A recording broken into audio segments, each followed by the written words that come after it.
कितना customer add कर रही है, right, per year per month, then उससे हमने एस्टिमेट करा। ठीक है। ओके।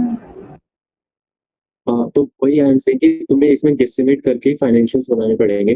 तुम्हें केस पे डिपेंड नहीं रहना कि तुम्हें ये गिवन नहीं है तो तुम ये करोगे नहीं। ठीक है, जितनी भी इंफॉर्मेशन गिवन है, चाहे तुम कोई पास्ट एक्सपीरियंस ले लो किसी कंपनी का जिसने सेम इम्प्लीमेंटेशन करा है, उसके स्टैट्स डालो कि उसने ऐसा करा तो उसको इतना बढ़ा। ठीक है, तो ऐसे करके तुम्हारे ये सारे की मेट्रिक्स आ जाएंगे। ये सारे अजम्पशन है बेसिकली, देन इससे इससे लिंक करके तुम अपनी कॉस्ट को कैलकुलेट करोगे, राइट। अब जैसे फॉर एग्जांपल इंटरेस्ट है, तो इंटरेस्ट क्या होगा, लोन बुक का 12%। 12% भी हमने रिसर्च करके निकाला कि ऑन एन एवरेज इंडस्ट्री का 12% देना पड़ता है फिनटेक कंपनी को, जहाँ से भी लोन उठाते हैं, राइट। तो ऐसे करके हमने निकाला सबका, पूरे 5 साल का। ऐसे ऐप मेंटेनेंस का निकाला रिसर्च करके। एक सैलरी हमने एक 30,000 का बेसिक ले लिया कि 30,000 सैलरी होगी हर एक एम्प्लॉय की। ऐसे करके जितनी पोटेंशियल कॉस्ट थी उन सबका एक एस्टिमेट करा, देन टोटल करा, देन रेवेन्यू निकाल लिया। इसमें किसी को दिक्कत? हाँ, बोलो बोलो। ये डेटा कलेक्शन एक्सपेंस के नीचे एनपीए है, ये क्या होता है? एनपीएस बेसिकली यार ये केस से लिंक है, मतलब जरूरी नहीं है तुम्हारे में है। अगर बेसिक समझाया तो एनपीए क्या होता है, फॉर एग्जांपल तुमने किसी को लोन दिया और उससे डिफॉल्ट कर दिया, तो NPS non performing asset, right. तो वो भी कॉस्ट है, तो उसको भी हमने इम्प्लीमेंट करा है इसमें। बोल बोल नहीं गए। आ, जो आपने बोला कि आपने रिसर्च कहाँ से किया वो? यार गूगल पर सर्च करो कि average industry rate of interest, right. Articles आएंगे उसको पढ़ो, किसी अच्छे आर्टिकल को सोर्स कर दो यहाँ पे कि तुमने जैसे मैंने यहाँ पे 12% लिया था, राइट, ये 12%। बारह देख लो परसेंट का कहाँ। एवरेज चलता है? हाँ, एवरेज चलता है, वो कैसे मिल जाएगा, चाहे स्क्रीनर से मिल जाएगा, चाहे किसी आर्टिकल में मिल जाएगा। बट रिलायबिलिटी के लिए कोई सोर्स है स्पेशली फाइनेंस वाले में कि हाँ ये यार सोर्स है? स्क्रीनर, स्क्रीनर, अच्छा स्क्रीनर यूज स्क्रीनर होगा, पे ठीक जो है। उस दिन बता रहा था हाँ कि हाँ पीपीटी याद आ को, गया। हाँ। अगर उसमें मिल जाए तो ठीक है, नहीं तो फिर आर्टिकल्स होते हैं अलग अलग। ठीक ठीक है। है, हाँ। राइट। तो ये तो पूरी तुम्हारी अजम्पशन आ गई पहले, फिर तुम्हारी पोटेंशियल कॉस्ट आ गई। ठीक है, देन तुम्हारा रेवेन्यू आ गया। ओके, इसमें किसी को कोई दिक्कत? नो। ठीक है। अब देन तुमने बस रेवेन्यू माइनस कॉस्ट कर दिया, सिंपल EBITDA निकाल लिया हर ईयर का। ठीक है, देन ये तो तुम्हारा हो गया पूरे फाइनेंशियल्स। अब इसके आगे का पार्ट आता है इसका एनालिसिस करना, इसकी एक बनाना कि वो ठीक है या नहीं, राइट। उसके लिए तुम क्या करते हो, उसके लिए दो चीजें होती है, बीटा एंड डीसीए, राइट। एक सेकंड उज्जवल, दीपक को कुछ पूछना है। हाँ हाँ। Like this slide, can you go back to the same slide? हाँ wait, हाँ। In here, we have this made assumptions on like the basis of industry, right? What if like we are doing a case on a company who does not like lie in a industry? So how can we use proxy in that sense? Like लाई ना। sometimes, like if there is a company like imaginary company, we get a case on that. So how can we get the financials if it doesn't lie on the current established industry, or if we don't have any information on the industry? यार ये भी original company नहीं थी इसका, हमने बनाया था।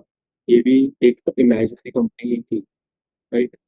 यहाँ पे तो लाइक जैसे आपने बोला तो we can see on screen और हम मतलब देख सकते हैं, तो वी कैन रिलेट, बट जब नहीं होंगे फिर यू कैन उसके एक्सप्लेन की लिए हाउ टू अप्रोच। उसके लिए फिर तुम्हें एस्टिमेट करना पड़ेगा बेसिकली। अगर ऐसा कोई कंपनी है जो किसी इंडस्ट्री में लाई नहीं करती, बेसिकली तुम्हारा कोई न्यू बिजनेस प्लान है, राइट, तो उसके लिए तुम्हें एस्टिमेट करना पड़ेगा। तो उसके लिए सोर्सेज वगैरह इतने नहीं मिल सकते, तो उसके लिए प्योर एस्टिमेट करना है। हाँ राघव। और जो इसमें एक्सपेंसेस हैं ये सारे हम इसका चार्ट शीट की तरह से होंगे या फिर लाइक उसमें स्क्रीनर पे उसमें रिपोर्ट में होंगे? अ, दोनों कर सकते हो एक्चुअली। जीपीटी से भी पूछ सकते हो कि पोटेंशियल कॉस्ट क्या क्या होगी इस, तुम अपनी पीपीटी डालना उसमें, राइट, एंड तुम अपना पूरा इम्प्लीमेंटेशन डालना, अपनी पूरी स्ट्रैटेजी डालना, देन इससे पूछना कि इसकी पोटेंशियल कॉस्ट क्या क्या हो सकती है। ठीक है, एंड देन तुम एक चीज और क्या कर सकते हो कि अगर तो सेम कंपनी, मतलब कोई सिमिलर इंडस्ट्री की कोई कंपनी लिस्टेड है, तो उसकी एनुअल रिपोर्ट देख लो नीचे जाके। ठीक है, उसके एनुअल रिपोर्ट में देख लो कौन कौन से उसके कॉस्ट आ सकती है, वो भी ले सकते हो। राइट। पर आई वुड से कि चैट जीपीटी ही कर लेना, क्योंकि एनुअल रिपोर्ट पढ़ने का टाइम नहीं होगा। तो ठीक है, जीपीटी पे जाके उससे पूछना सी कौन कौन सी पोटेंशियल कॉस्ट आएगी इम्प्लीमेंट करने में, एंड देन उसका बाकी का सेम चीज। हाँ नीले, नहीं, जीपीटी वाला ही था कि can we rely on GPT for this? कर सकते या सॉर्टेड। हो। और कोई? भैया लाइक फाइनेंशियल्स हमें कब करने होते हैं? लाइक हर केस को में जरूरी है कि हमें फाइनेंशियल्स करनी है, और लाइक करना भी है तो इधर हमारा मेन एम क्या है? लाइक व्हाट आर मैं वी बता, trying to achieve with this? ठीक है, फाइनेंशियल्स बेसिकली फीजिबिलिटी चेक करने के लिए ही होते हैं। ठीक है, हर केस फॉर्म में जरूरी नहीं होते, बट अगर आप करते हो तो अच्छा इंप्रेशन आता है। किसी किसी केस फॉर्म में एक्सप्लिसिटली बोल देते हैं कि फाइनेंशियल्स चाहिए है, तो उसमें तो करनी ही है। बट अगर नहीं बोले किसी और तुम करते हो, तो it's a check of feasibility कि तुम्हारा अगर इस पे एक्चुअल में इम्प्लीमेंट करेंगे तो ये फिजिबल भी है या नहीं।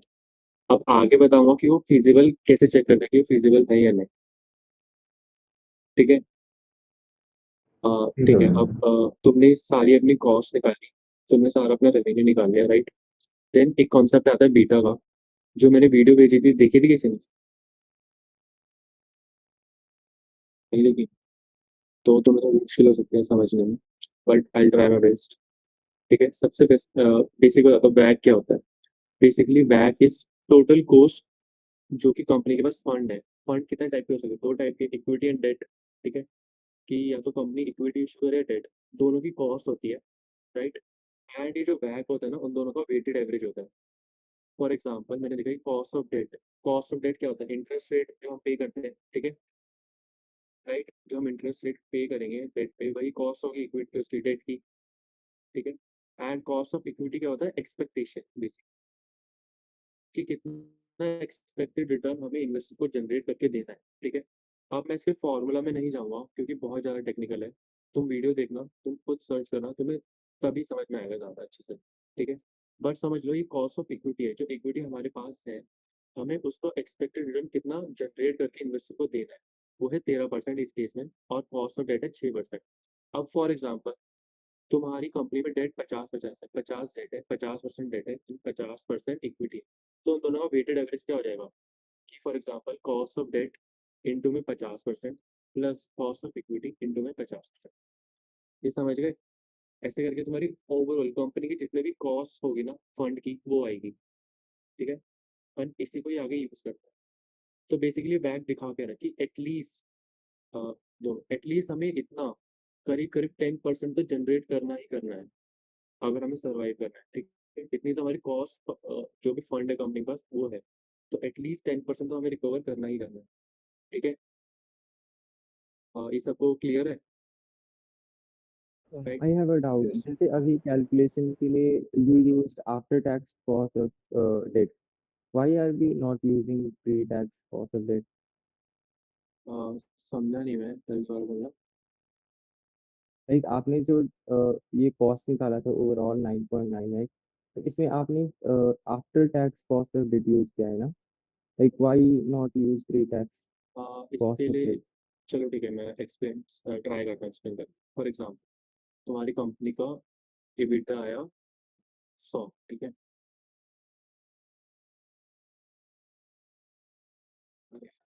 तुम्हारी कंपनी का EBITDA आया है 100, राइट। अब जो इंटरेस्ट रेट होता है, तुमने अगर जो कॉमर्स वाले होंगे, ठीक है, 12th में पढ़ा होगा, इंटरेस्ट रेट हमेशा जो भी हमारा वो होता है ना, टैक्स हट के कटता है, राइट।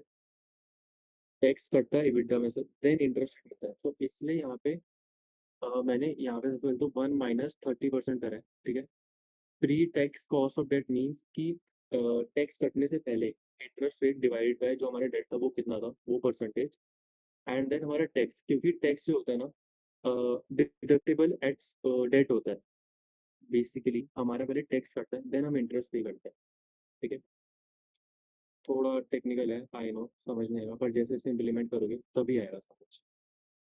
ठीक है, अगर यहाँ पे कोई सीसी इसको इजी एक्सप्लेन कर सकते हैं जुनीत। यार सॉरी, मैंने सुना नहीं था, क्या एक्सप्लेन हो रहा है? अरे भाई EBITDA एंड टैक्स वाला, अगर इसको इजी में एक्सप्लेन कर सकता है। क्या है बिटकॉइन बेसिकली मैंने टैक्स, क्या वीडियो देखी क्वेश्चन थी क्या था? तो क्या प्लीज?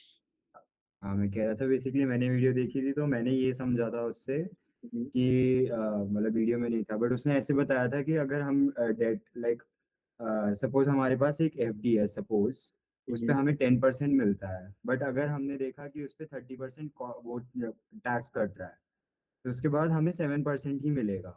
तो इस टैक्स को अकाउंट करके वो इंटरेस्ट ऐसे निकाला जाता है कि मतलब बेसिकली फॉर्मूला ऐसे बन जाता है कि टैक्स रेट में से वो सॉरी इंटरेस्ट में से टैक्स रेट माइनस कर देता है।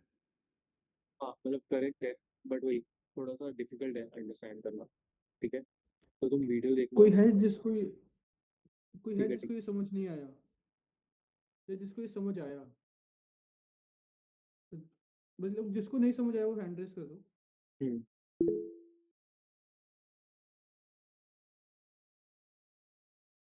अ, ठीक है, तो काफी लोगों को समझ नहीं आया।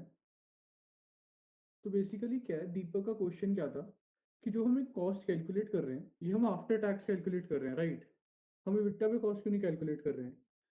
तो बेसिक लेट से आपके पास एक इन्वेस्टमेंट अपॉर्चुनिटी है, ठीक है?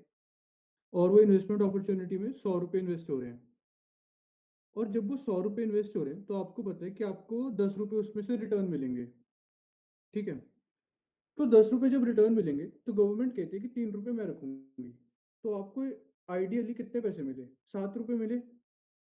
तो 7 रुपये ही आपका इनडायरेक्टली रिटर्न हुआ ना। तो जब आप डेट होते हैं, लेट से आपका डेट था 100 रुपये। अब जो वो 100 रुपये थे, एक तो थे कि इक्विटी के टर्म में था कि 100 रुपये आपके पास खुद के पास थे, आपने इन्वेस्ट किए, 10 रुपये रिटर्न आया, 10 में से 3 गवर्नमेंट ने लिए, 7 रुपये बचे। अब लेट से वो 100 डेट था, मैंने दीपक से 100 रुपये ले लिए। अब दीपक मेरे को कहते हैं कि 10 रुपये का रिटर्न आएगा, तो 10 रुपये में से 2 रुपये मैं रखूंगा, क्योंकि एज अ जो वो होता है इंटरेस्ट रेट होता है वो 2 रुपये है। तो मैं दीपक को 2 रुपये दूंगा, तो अब गवर्नमेंट मेरे से 8 रुपये पे 30% लेगी, जो कि होगा 2.4। तो इन अ वे जब मैंने डेट लिया तो मैंने 0.6 रुपीज बचा लिए, क्योंकि अब जो डेट होता है वो कॉस्ट है और कॉस्ट पे टैक्स नहीं देते हो आप। तो जब हम कैलकुलेशन करते हैं तो हम उसको अकाउंट में लेते हैं कि ठीक है, अगर हम डेट ले रहे हैं तो हम टैक्स जितने पे डेट लेंगे उतने पे टैक्स नहीं पे करेंगे। तो इन अ वे जब tax rate let's say cost of debt 10% है और टैक्स रेट 30% है, तो आइडियली कॉस्ट ऑफ डेट 7% होता है। अब समझा कोई? दीपक संयम या Yeah. I wanted to तो मतलब इसका reason can be said as because interest is deductible from tax इसीलिए वी डू दिस ना interest is deductible from profit, profit में से मतलब इट इंटरेस्ट कैन चला बी के शोन उसके एज अ बाद टैक्स। डिडक्शन हाँ, राइट। So, Bhaiya, बिल्कुल। in order to sum it up, can we say that we get rebates on paying interest as यार yeah? रिबेट तो बाद की बात हो गई ना, रिबेट तो नहीं डिफाइन रिबेट कर मतलब सकते हैं। रिबेट मेरे कहने का मतलब ये है कि फॉर जैसे pre tax cost of debt 9.37% था, टैक्स के बाद जो कॉस्ट ऑफ डेट है एक्चुअली में वो 6.56 हो गया, तो टैक्स देने से हमें मतलब नेट नेट में जो कॉस्ट ऑफ डेट है उसमें रिबेट मिलेगी ना, kind of, if I am not wrong. यार देख, तू आई गेस तू कंसेप्ट से ही समझ रहा है, बट जो रिबेट वर्ड है वो यहाँ यूज मत कर। ओके जो ओके रिबेट वर्ड है वो अकाउंटिंग का वर्ड है। वो बेसिकली जो टैक्स रिबेट होता है वो मतलब आपने अकाउंट्स में पढ़ा ही होगा, वो डिफरेंट चीज है, right? So in okay a okay sense, got we it. can say कि it reduces the tax burden on a company, right? यार ट्राई टू अंडरस्टैंड, वो टैक्स बर्डन रिड्यूस नहीं होता इन वे, क्योंकि आइडियली आपका खर्चा तो हो ही रहा है ना, आप टैक्स वो तो डेट का भी कॉस्ट तो दे रहे हो, इनकर तो डेट का कॉस्ट भी कर रहे हो। हम यहाँ पर वो कैलकुलेट कर रहे हैं कि जब हम डेट की कॉस्ट कैलकुलेट कर रहे हैं तो कोई एक कॉस्ट माइनस हो गई है, वो एक कॉस्ट जो ऑलरेडी इंकर होनी थी वो इंकर नहीं हुई है। सिमिलरली जब आप इक्विटी भी होता है उस पर भी एक रिटर्न तो आपको फिर भी देना होता है, जो कंपलसरी नहीं होता है। डेट में क्या होता है, वो कंपलसरी हो गया 10%। तो आप एक फंडामेंटली एक नंबर पे आ जाते हो कि टैक्स रेट 30% है, कॉस्ट ऑफ डेट 10% है, तो मैंने सीधा सीधा 3% बचा लिया, राइट? तो खर्चा आप फिर भी कर रहे हो, बट जब आप एनालिसिस कर रहे हो तब आप सोच रहे हो कि ठीक है मेरा कैसे बच रहा है पैसा और मेरे को इस खर्चे को जोड़ने की जरूरत नहीं है यहाँ पर। Got it. यार पक्का क्लियर है सबको सबको? बेटर बेटर ज़्यादा क्लियर है। ठीक है, चलो ठीक है, क्लियर है। फिर मैं कॉस्ट ऑफ इक्विटी समझा ही देता हूँ सिंपल लैंग्वेज में। बेसिकली कॉस्ट ऑफ इक्विटी क्या होता है कि लेट्स से किसी इन्वेस्टर ने तुम्हें फंड इक्विटी दी, ठीक है, मतलब पैसा दिया एंड बदले में इक्विटी, तो वो कितना रिटर्न एक्सपेक्ट करेगा तुम्हारी कंपनी से, ठीक है। अब उसके लिए फॉर एग्जांपल ऐसे समझो कि कोई इन्वेस्टर है यूएसए का, लेट से अब तुम्हारी कंपनी में इन्वेस्ट कर रहा है। अब तुम्हारी कंपनी में इन्वेस्ट करने से पहले वो किस पे ट्रस्ट कर रहा है? वो इंडियन इकोनॉमी पे ट्रस्ट कर रहा है, राइट। तो सबसे पहले तो इंडियन इकोनॉमी में पैसा लगा रहा है ना, इंडियन इकोनॉमी डूबी तो तुम्हारी कंपनी भी डूबेगी, राइट। जनरल परसेप्शन ये है, ठीक है। तो उसके लिए क्या होगा, सबसे पहले तो वो रिटर्न एक्सपेक्ट करेगा कि जितना इंडियन इकोनॉमी कमा रही है एटलीस्ट मैं वो तो लूँ पहले। वो क्या होगा, रिस्क फ्री रेट है। अब रिस्क फ्री रेट क्या होता है? जो गवर्नमेंट बॉन्ड्स इशू करती है ना, बॉन्ड्स पता सबको, जो गवर्नमेंट बॉन्ड्स इशू करती है ना, उस पर जो रिटर्न गवर्नमेंट देती है वो होता है रिस्क फ्री रेट, कि एटलीस्ट इतना रिटर्न तो हमें मिलेगा ही मिलेगा, क्योंकि सबसे सेफेस्ट इन्वेस्टमेंट होता है बॉन्ड इन्वेस्टमेंट, ठीक है, क्योंकि खुद सेंट्रल गवर्नमेंट इशू करती है वो, ठीक है। एंड अभी करंटली कितना चल रहा है, अराउंड 6.3। तो जो कोई इन्वेस्टर है सबसे पहले तो वो 6.33 का एक्सपेक्टेशन रखेगा, ठीक है, कि इससे कम तो मैं लूंगा ही नहीं लूंगा, राइट। उसके बाद एक कॉन्सेप्ट आता है, चलो इसको छोड़ो बीटा को, पहले नेक्स्ट समझो रिटर्न ऑन मार्केट, ठीक है।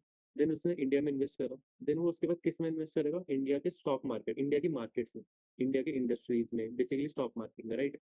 अब स्टॉक मार्केट का रिटर्न तुम्हें कहाँ से मिलेगा, गूगल से मिल जाएगा। Average 10 year return of stock market, right. Nifty fifty का रिटर्न ले लो, वो अराउंड 15% है, ठीक है। अब वो कहेगा कि 10 10 साल में 15% रिटर्न दिया है इंडियन स्टॉक मार्केट में, तो मैं ये भी एक्सपेक्ट करूंगा कि एटलीस्ट 15% तो आए, और ठीक है। अब बीटा क्या होगा, अब बीटा जैसे आप देखो कंट्री स्पेसिफिक हो गया, रिस्क फ्री रेट आ गया कंट्री से, ठीक है। And industry and stock market का रेट हमने ले लिया 15%। अब देन हम लेंगे कंपनी स्पेसिफिक। तो अगर हम कंपनी अब हम किस में इन्वेस्ट करें, कंपनी में इन्वेस्ट करें, तो उसका भी तो कुछ बेनिफिट मिलना चाहिए ना। उसका बेनिफिट मिलता है बीटा से।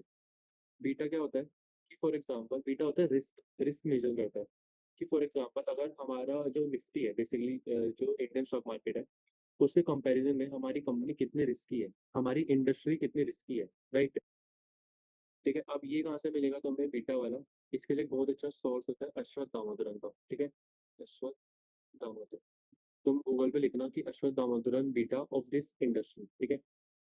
तुम्हें एक उसकी वेबसाइट आएगी, उसकी वेबसाइट पे स्क्रॉल करना, एक्सेल आएगा। एक्सेल में सारी इंडस्ट्री का, इंडिया की जितनी भी इंडस्ट्रीज है ना, सबका बीटा मिलेगा, ठीक है। वहां से तुम्हें डायरेक्टली लेना 0.82, ठीक है। इसकी कैलकुलेशन होती है पर अभी नीड नहीं है वो, अभी तुम डायरेक्टली उसकी वेबसाइट से ले लो, ठीक है।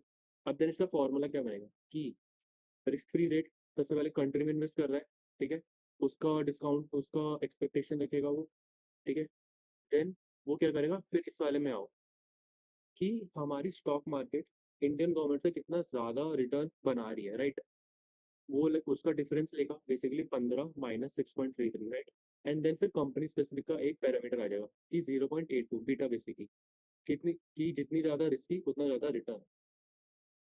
ये समझ में आया किसी को? नहीं नहीं ये फॉर्मूला वाला नहीं आया, एक बार ठीक है, फिर से। हाँ सही है। आपको क्या नहीं आया? मुझे भी ये डाउट था, H6 - H4 कैसे डिराइव किया? ठीक है, मैं भाई बताता मेरा पार्ट में वापस एक्सप्लेन कर दो। हूँ। ओके, मैं बताता हूँ। सबसे पहले तो वो जो इन्वेस्टर होगा वो 6.31 का एक्सपेक्टेशन रखेगा, राइट, कि वो इंडिया में इन्वेस्ट कर रहा है और इंडिया राइट। का बॉन्ड मार्केट कितना 6.31% रिटर्न दे रहा है, राइट। अब देन वो देखेगा कि जो हमारी ये है ना स्टॉक मार्केट, वो इससे कितना ज्यादा कमा रही है, मतलब कितना ज्यादा रिटर्न दे रही है, उसका डिफरेंस लेगा वो, ठीक है। वो रिटर्न आया 8.66 समथिंग, ठीक है।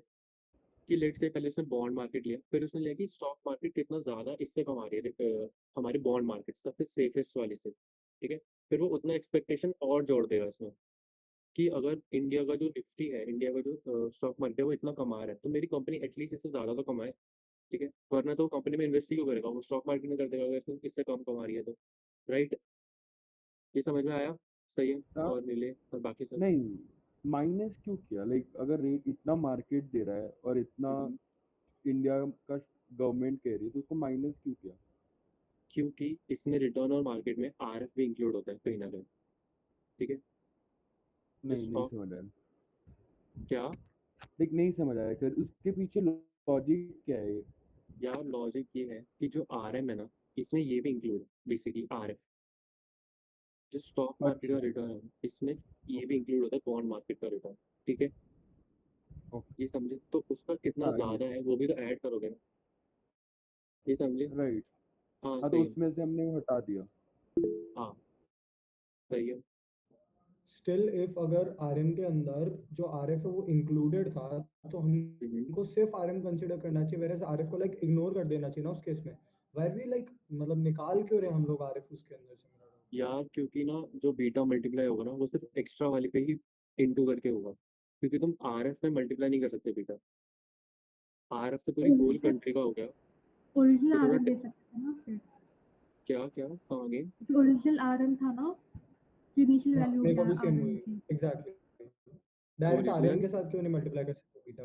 बताता हूँ क्यों नहीं कर सकते, क्योंकि जो आरएफ है वो रिप्रेजेंट क्या कर रहा है, पूरी कंट्री का रिप्रेजेंट कर रहा है, right. Bond market government represent कर रहा है, तो उससे कैसे कैसे मल्टीप्लाई करते हैं। और मेरा जो बीटा है वो हमारी कंपनी स्पेसिफिक बीटा है, इंडस्ट्री स्पेसिफिक बीटा है। तो इंडस्ट्री की वैल्यू, इंडस्ट्री के जो रिटर्न है उससे ही तो मल्टीप्लाई करोगे ना। जो बेसिकली 8.69 है ना, ये तुम्हारा कहीं ना कहीं इंडस्ट्री जो स्टॉक मार्केट जो कंपनीज है ना उसका रिटर्न दिखा रहे हैं, एवरेज रिटर्न। तो तुम इससे ही बीटा को मल्टीप्लाई करोगे, क्योंकि इंडस्ट्री का पैरामीटर और एक कंपनी पैरामीटर उसको मल्टीप्लाई करो, बट ताकि कंट्री वाले आप को बीटा से। बट आपने कहा था ना कि जो भी इन्वेस्टर है फॉर एग्जांपल यूएस में, तो वो तो हम्म। सबसे पहले कंट्री में इन्वेस्ट कर रहा है। तो हाँ, अगर उस लॉजिक से देखें तो कंट्री का लेना चाहिए। कंट्री का क्या लेना चाहिए। बट आपने कहा था ना कोई भी इन्वेस्टर है वो कंट्री की ग्रोथ पे इन्वेस्ट कर रहा है, हाँ, तो उसी ग्रोथ का आप बोलोगे ना 15% का लेना चाहिए ना फिर। तो ग्रोथ का 6.33 ले तो लिया आई गेस, मतलब मैं समझ नहीं पा रहा था क्वेश्चन। जैसे क्वेश्चन आपने 15 माइनस 6.31 करके लिया ना 8 राइट। पॉइंट, तो हाँ आप 15% पे लोगे ना, क्योंकि वो कंट्री का है, पूरी कंट्री का है। और कोई भी इन्वेस्टर तो कंट्री पे इन्वेस्ट करेगा। ले सकते हो, पर फिर बीटा कैसे मल्टीप्लाई करोगे। मैंने बोला कि बीटा जो है एक्स्ट्रा पे ही मल्टीप्लाई होता है, जो 8.66 जो भी 8.69 आया है बीटा उसी से मल्टीप्लाई करो। अगर डायरेक्ट आरएफ से मल्टीप्लाई कर दोगे, फिर आरएम से मल्टीप्लाई कर दोगे बीटा, तो वैल्यू तो फिर इन्फ्लेटेड आ जाएगी ना। तो फिर बीटा सिर्फ उसमें मल्टीप्लाई क्यों होता है, क्योंकि beta is basically risk measure कि कितना वो हाँ, रिस्क वो है। तो आपके हिसाब से जो रेट ऑफ मार्केट है उस पे हम गवर्नमेंट को हटा के रिस्क मेजर उस स्पेसिफिक कंपनी से कर रहे हैं। That's the specific logic. Industry का जो 8.69 स्पेसिफिक आया है, इंडस्ट्री। ऐसा समझो हाँ। कि वो इंडस्ट्री का आ गया, ठीक है। अब ओके। इंडस्ट्री स्पेसिफिक से हमें कंपनी स्पेसिफिक पे जाना है, वो कैसे जाएंगे, बीटा मल्टीप्लाई करके। ठीक है, ओके। थोड़ा टेक्निकल है आई नो, पर ठीक है। किसी को समझ आया, नहीं भी आया तो कोई डाउट या कुछ, या फिर आगे बढ़ सकते हैं। Understood. ठीक है। एक बार फुल फॉर्म हाँ, बता दो ना सबके। आरएफ होता है रिस्क फ्री रेट, बीटा तो बीटा ही होता है, आरएम होता है return on market, cost of equity को के ई से दिखाते हैं, ठीक है। एंड कॉस्ट ऑफ डेट को के डी से दिखाते हैं, यहाँ पे मैंने लिख नहीं रखा, और कैपिटल के एंड स्मॉल डी, ठीक है। WACC का। किसका, उसका आता है weighted average cost of capital. Okay. तो ठीक है, वैक आ गया। वैक बताया था कि सबका वेटेड एवरेज ले लिया, कि कॉस्ट ऑफ डेट इतनी है, पर हमारी कैपिटल में 50% वेट है उसका, तो इसका भी 50 इंटू 6.56, सिमिलरली 13.44 इंटू 50%, राइट। ऐसे करके वेटेड एवरेज आ गया। अब आगे बढ़ते हैं। कोई डाउट यहाँ तक किसी को। No doubt. ठीक है, आगे जल्दी लेवल पर। अब कुछ नहीं, यहाँ पे सारे मैपिंग करनी है तुम्हें, जितनी भी कैलकुलेशन थी वो हो चुकी है, बस यहाँ पे मैप करना है। EBITDA जो तुम्हारा यहाँ पे आया था, यहाँ पे, ठीक है, उसको यहाँ पे मैच कर दिया, ठीक है। सिमिलरली 5 साल का, देन टैक्स रेट ले लिया कितना टैक्स होगा, राइट। एंड देन फिर हमारा जो भी हमारा अर्निंग आफ्टर टैक्स होगा, बेसिकली अर्निंग, चल छोड़ो, अर्निंग आफ्टर टैक्स आ गया, कितना टैक्स देने के बाद हमारे पास बचेगा, राइट। अब हम यहाँ पे क्या कर रहे हैं, हम यहाँ पे कैश निकाल रहे हैं कि पर ईयर हमारे पास कैश कितना बचेगा। हाँ, अब हमारे पास कैश, हम यहाँ पे कैश निकाल रहे हैं कि हर ईयर हमारे पास कैश कितना होगा। देन क्योंकि कैश से ही हमें सारी वायबिलिटी पता लगेगी, फिजिबिलिटी सारी कैश से ही होती है, कि अगर कैश ज़्यादा है तो सोल्यूशन अच्छा है, स्ट्रैटेजी अच्छी है, फाइनेंशियल अच्छा है, राइट। तो ठीक है, हमारा अब इबिट माइनस करके इतना कैश आया, टैक्स माइनस करके, देन एक कॉन्सेप्ट होता है री इन्वेस्टमेंट रेट। फॉर एग्जाम्पल, तुम्हारे पास इस साल 10 करोड़ रुपए, बट तुम्हें री इन्वेस्ट करना है 8 करोड़, तो तुम्हारे पास कैश 2 करोड़ ही बचेगा। ठीक है। देन ऑन एन एवरेज मैंने 50% री इन्वेस्टमेंट रेट लिया था कि फॉर एग्जाम्पल अगर कंपनी के पास इतना कैश है टैक्स पे करने के बाद, तो उसमें से बता रहा हूँ एफ सी बता रहा हूँ, तो उसमें से वो 50% री इन्वेस्ट करेगी अपने बिजनेस में, तो उसके पास कैश कितना बच जाएगा, इतना बच जाएगा, right. 3.323। And F C F F की फुल फॉर्म होती है free cash flow to firm. Basically सारी ऑब्लिगेशन हटाने के बाद कंपनी के पास कितना कैश बचेगा। ठीक है, फ्री नाम ही है, free cash flow to firm. राइट मास। लाइक जो free cash flow to firm है, ये परसेंटेज के बेसिस में है या एक प्योर ऐसी रेशियो है? नहीं ये नंबर है 3.23 करोड़, 7.70 करोड़, 15.69 करोड़। रेशो नहीं है, ये करोड़ है बेसिकली नंबर। ठीक है। ठीक है, अब मैं थोड़ा जल्दी जल्दी रैप अप कर रहा हूँ क्योंकि पीपीटी भी रहती है। ठीक है। अब एक कॉन्सेप्ट आता है मिड ईयर कन्वेंशन का। तो आप यहाँ इंडस्ट्री एवरेज, इंडस्ट्री का रूल है, स्टैंडर्ड है कि फॉर एग्जांपल अब तुम अज्यूम करते हो जितने भी कैश फ्लोज है ना, ये तुम्हें साल के बीच में मिल रहे हैं। साल के एंड में नहीं मिल रहे, साल के स्टार्टिंग में नहीं मिल रहे, साल के बीच में मिल रहे हैं। एंड उसी के अकॉर्डिंग तुम उसको वो करते हो, डिस्काउंट करते हो। फॉर एग्जाम्पल अगर कोई कैश फ्लो तुम्हें साल के पहले मिल रहा है तो उसका इंटरेस्ट अलग होगा, जो भी इंटरेस्ट तुम पे करोगे या फिर लोगे उसका अलग होगा, बीच में तो अलग होगा, एंड में करोगे तो अलग होगा। तो सेफर साइड पे रहने से, safe to be on safer side, हम इसको अज्यूम करते हैं कि साल के बीच में मिल रहा है। तो 0.5 शोज कि इस साल का बीच का जैसे इस साल का 6 मंथ, अगले साल का 1.5, जैसे अगले साल का हाफ ईयर, तो ऐसे लेते हैं। ठीक है, ये समझे। तो उससे थोड़ा पहले जैसे एबिटा था सिक्स ईयर वन में 6.46, उसमें हाँ कंपनी 50% रीइन्वेस्ट कर दिया तो 3.23 उसके बाद फ्री कैश फ्लो आया। तो right. What do exactly mean by free cash flow to firm? तो वो कहाँ यूज करेगी? क्या वो अपने उस पैसे का होगा क्या? वो बेसिकली वो फ्री कैश है उसके पास, कंपनी जैसे वो सेव कर ले, रिजर्व बना ले, या उसको कहीं और इन्वेस्ट कर दे अपने बिजनेस में ना ले, वो फ्री कैश है। इसका मतलब कि जो 3.23 करोड़ है ना, हाँ, सारी ऑब्लिगेशन हटाने के बाद कंपनी के पास इतना कैश बचा है। ओके। और जो 50% इन्वेस्ट किया है वो कंपनी अपने ऊपर अपने में इन्वेस्ट किया है, जो हाँ 50 अपने बिजनेस में, वो तो री इन्वेस्ट किया हाँ अपने अपने हिसाब से अकॉर्डिंग इसको कर सकते हो।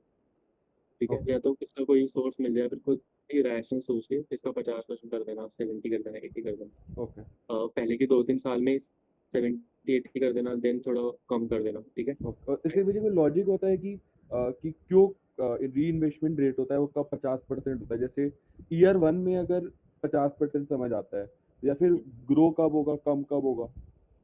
जैसे यार पचास देख, परसेंट कॉन्स्टेंट तो कोई नहीं हो, कंपनी है, कोई स्टार्टअप है, अब वो सेव तो करेगा नहीं, वो करेगा जितना नहीं। आएगा उतना ही इन्वेस्ट कर देगा। तो स्टार्टिंग के 1-2 साल में ज़्यादा री इन्वेस्टमेंट रेट रख देना, 70-80-90%।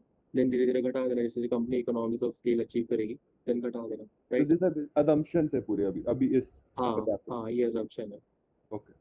ये assumption है, और ये मीडिया कन्वेंशन assumption है, राइट। अब एक कॉन्सेप्ट आता है डिस्काउंटिंग फैक्टर का। हाँ हाँ, बोलो बोलो, सही है कुछ। I had it out.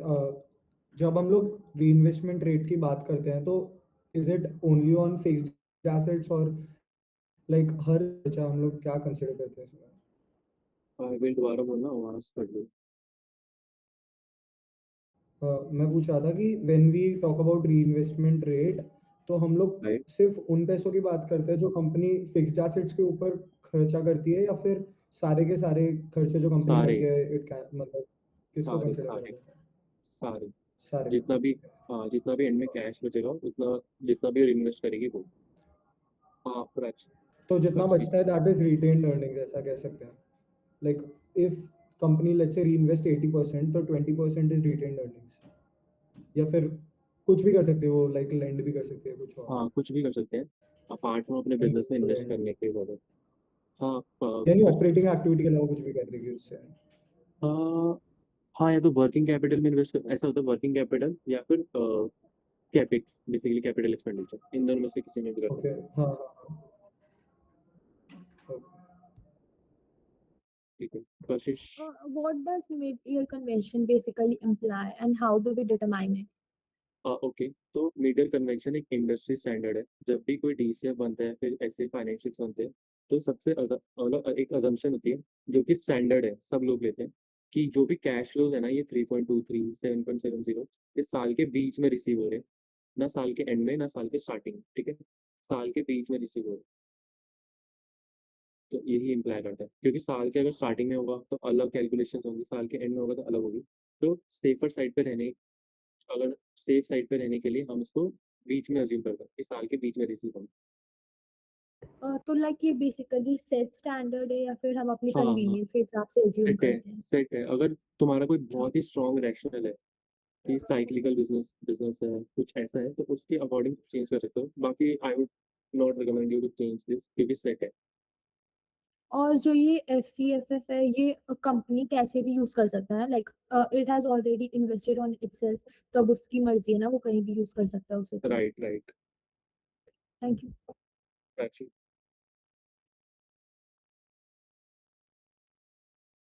आवाज नहीं आ रही।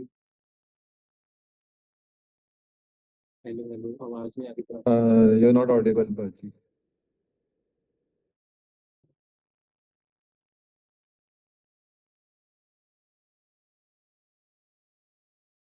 कुशल इतने, अच्छा ओके, कुशल इतने आप पूछ लो। हाँ मैं वही पूछ रहा था समवॉट जो सैयद ने पूछा कि रीइन्वेस्टमेंट रेट को हम रिटेन्ड अर्निंग्स कह सकते हैं। Like say for example if the company is saving is reinvesting 50%, तो वो कंपनी की रिटेन्ड अर्निंग्स नहीं हुई। इफ कंपनी सेविंग, रीइन्वेस्टिंग 50% है ना, या फिर से 80%, तो वो 80% कंपनी की रिटेन्ड अर्निंग्स नहीं हुई। नहीं यार, लेट्स से कि 3.23 तुम्हारे पास कैश बचा है, ठीक है। हम्म तो ये कैश कैसे आया कि तुमने जितना री इन्वेस्ट कर दिया बिजनेस की वर्किंग कैपिटल में डाल दिया, या फिर कोई मशीन खरीद ली, या फिर कोई केपेक्स कर दिया, उसके बाद जो कैश बचा है ना, वो होता है FCFF, राइट। अगर मैं तुम्हारे क्वेश्चन को अच्छे से कॉम्प्रिहेंड कर पाया। राइट, नहीं ये लाइक से फॉर एग्जांपल इधर इन्वेस्टमेंट रेट होता है 80, तो what would have been the free cash flow for the company. अगर लेट्स से कि 6.46 आया टैक्स पे करने के बाद, राइट। हम्म अगर कंपनी री इन्वेस्ट कर रही है, बेसिकली री इन्वेस्ट मीन्स की या तो उसने बिजनेस में दोबारा डाल दिया, बेसिकली इन्वेंटरी खरीद ली, वर्किंग कुछ भी वर्किंग कैपिटल खरीद लिया, या फिर कोई भी मशीन या कोई केपेक्स कर दिया, उसके बाद जो उसके पास 3.23 बचा ना, या तो उसको वो सेव कर लेगा, राइट। वो री इन्वेस्ट में नहीं आएगा, सेविंग री इन्वेस्ट में नहीं आएगा। अच्छा, ऑल राइट। और एक सेकंड, प्राची निकाल लेता हूँ। अच्छा ओके, हाँ देखो।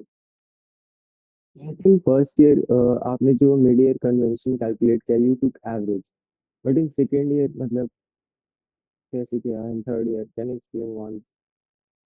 यार बेसिकली प्लस वन निकला। फॉर एग्जाम्पल फर्स्ट ईयर, अभी तुम लेट से जैन में खड़े हो, ठीक है, ईयर वन के।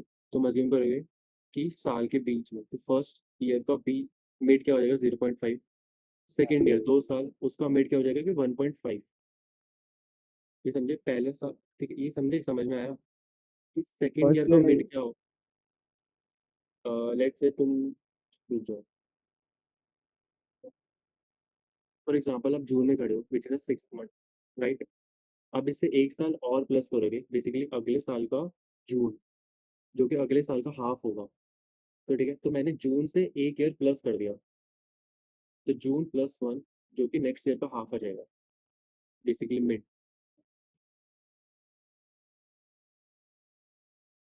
तो राइट। How would get 1.5? ये तो समझा रहा था, मतलब PPT सीखने का मन नहीं है। ठीक है, मैं समझाता हूँ। बेसिकली अगर आप यहाँ पे जून में खड़े हो, ठीक है, जून इधर सिक्स सिक्स होता है ना, if I am not wrong. हाँ 6 होता है, ठीक है। तो इस साल का जून, फॉर एग्जाम्पल इस साल का जून क्या होगा, इस ईयर का half, basically mid year, right. अब इसको अगर तुम्हें कैलकुलेशन में करना है, तो इसमें तुम प्लस वन कर दोगे, राइट। प्लस वन इज 1.5, जो कि अगले साल सेकेंड ईयर का हाफ आ जाएगा, अगले सेकेंड ईयर का जून आ जाएगा, समझे। या थोड़ा सा। या now got it. Hmm, okay, ठीक है। फिर यार एक बहुत ही खतरनाक कॉन्सेप्ट आता है डिस्काउंटिंग फैक्टर का। तो ना मैं कहूँगा, मैं तुम्हें अभी नहीं समझाऊंगा, ठीक है, क्योंकि बहुत ही मुश्किल है, मतलब मुश्किल तो क्या, समझने में बहुत मुश्किल होगी। इसको तुम धीरे धीरे वीडियोस देखोगे उससे ही समझना। एंड अभी पीपीटी के लिए भी लेट हो रहा है, ठीक है, जल्दी रैप अप करना है। इसका फॉर्मूला मैं तुम्हें बता देता हूँ। फॉर्मूला बेसिकली क्या होता है कि 1 डिवाइडेड बाय 1 प्लस जितना तुम्हारा वैक है, ये तुम्हारा वैक है, एंड उसकी पावर जो भी तुम्हारी मीडियर कन्वेंशन है, राइट। मैं कहूँगा पहले वीडियो देख लेना, वो वाली वीडियो में अच्छे से समझा रखे, उसके बाद अगर कोई डाउट है तो मेरे को डीएम कर देना या फिर मेरे को इनफी में कॉल कर देना, ठीक है। मैं तुम्हें समझा दूंगा। अभी से फॉर्मूला फॉर द लाइक अभी जल्दी जल्दी केस फॉर्म्स को अप्रोच करने के लिए, हाँ ये सब बहुत ज़्यादा ओवरवेलमिंग है। एंड पता है, बहुत मतलब बताना भी नहीं चाहता है उससे, पर लेकिन ठीक है बता रहा हूँ। तो इसको तुम वीडियो से समझना, उसके बाद कोई डाउट आए तो कर लेना। अब तुम्हें सिंपली क्या करना है, जो भी तुम्हारा एफ सी एफ एफ है उसको डिस्काउंटिंग फैक्टर से मल्टीप्लाई करना है। बेसिकली उसकी प्रेजेंट वैल्यू आ जाएगी। फॉर एग्जाम्पल अगर मैं कहूँ कि मैं तुम्हें आज 100 रुपये दे रहा हूँ, एंड तुम्हें आज के 1 साल बाद 100 रुपये दे रहा हूँ, तो तुम कौन से चूज करोगे, आज वाले फिर बाद वाले, 1 साल बाद वाले? आज आज वाले। वाले आज obviously। वाले, आज वाले। राइट। क्यों? क्योंकि एक वैल्यू साल उतनी बाद रहेगी। उस वैल्यू की स्टैंडर्ड रिटर्न तो परचेसिंग मिल ही पावर। सकता हाँ राइट, क्योंकि मैं आज के 100 रुपये इन्वेस्ट करके 110 बना दूंगा 1 साल बाद, ठीक है। अगर कोई कहेगा मैं तुम्हें राइट। 1 साल बाद 100 रुपये दूंगा, तो मैं क्यों लूंगा, मैं कहूँगा आज नहीं, मैं उसको इन्वेस्ट करूंगा, उसको 110 बनाऊंगा।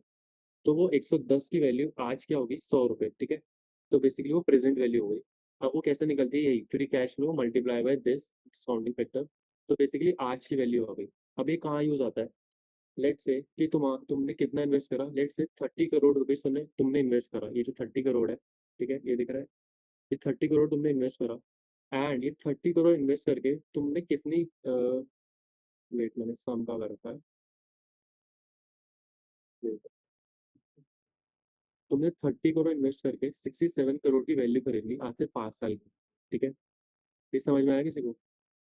बेसिकली तुमने क्या करा कि अगले साल का जितनी वैल्यू थी 110, उसका प्रेजेंट वैल्यू निकाला।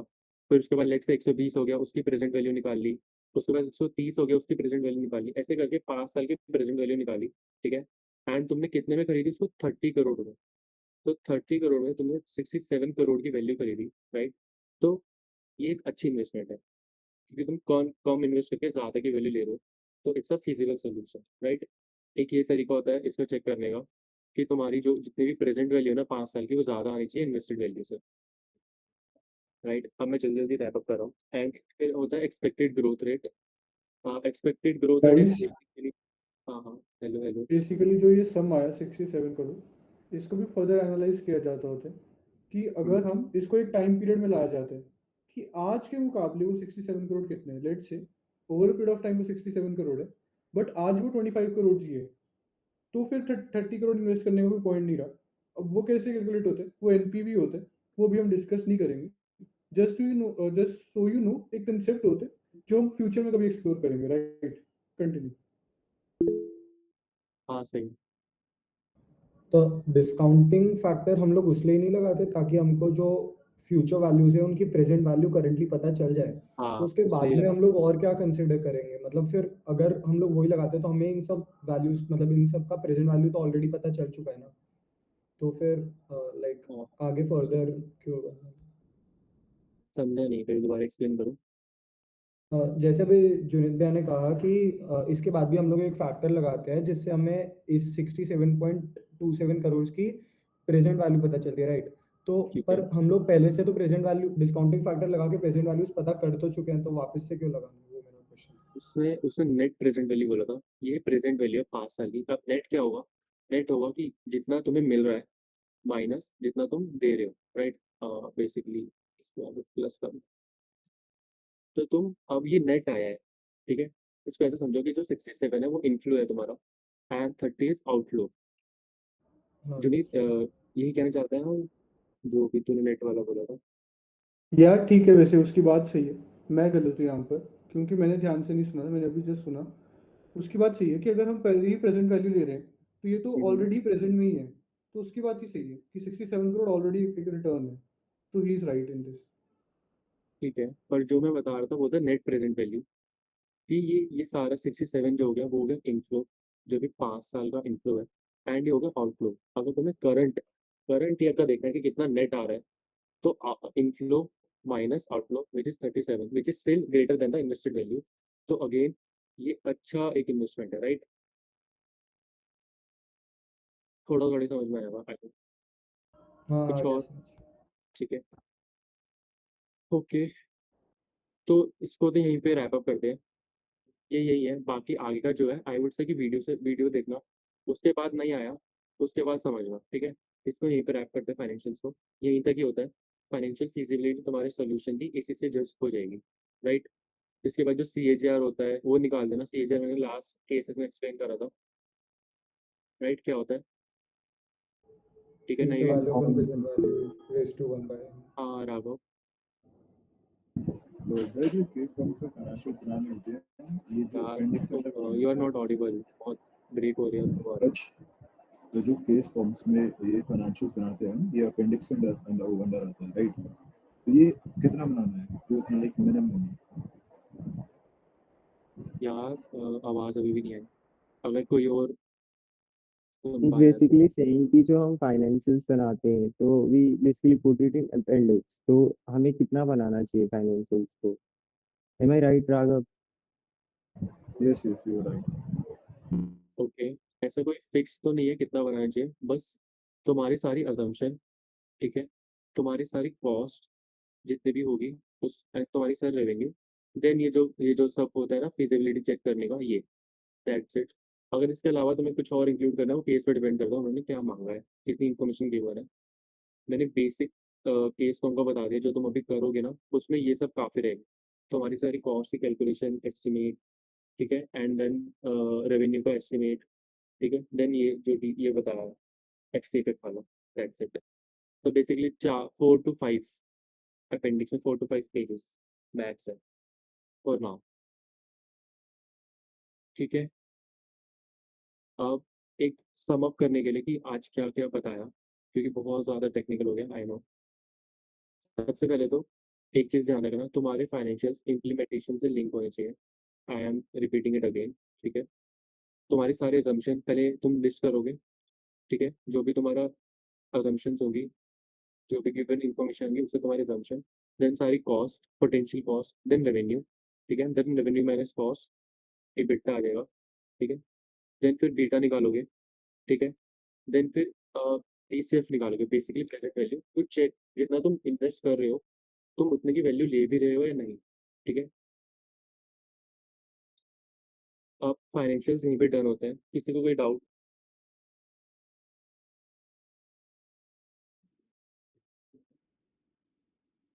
No doubt. हाँ मार्स। Can we say this is a mini financial model? हाँ, मिनी फाइनेंशियल मॉडल। एंड मैं तो कहूँगा फाइनेंशियल मॉडलिंग भी नहीं होता है, इसको MIS कहते हैं, मैनेजमेंट इंफॉर्मेशन सिस्टम, ठीक है? फाइनेंशियल मॉडलिंग तो अलग कॉन्सेप्ट होता है, उसमें तो बहुत सारी इंफॉर्मेशन गिवन होती है, जब तुम उससे फोरकास्टिंग करते हो कंपनी की। यहाँ तो कुछ गिवन ही नहीं है, तो it is MIS, management information system, ठीक है?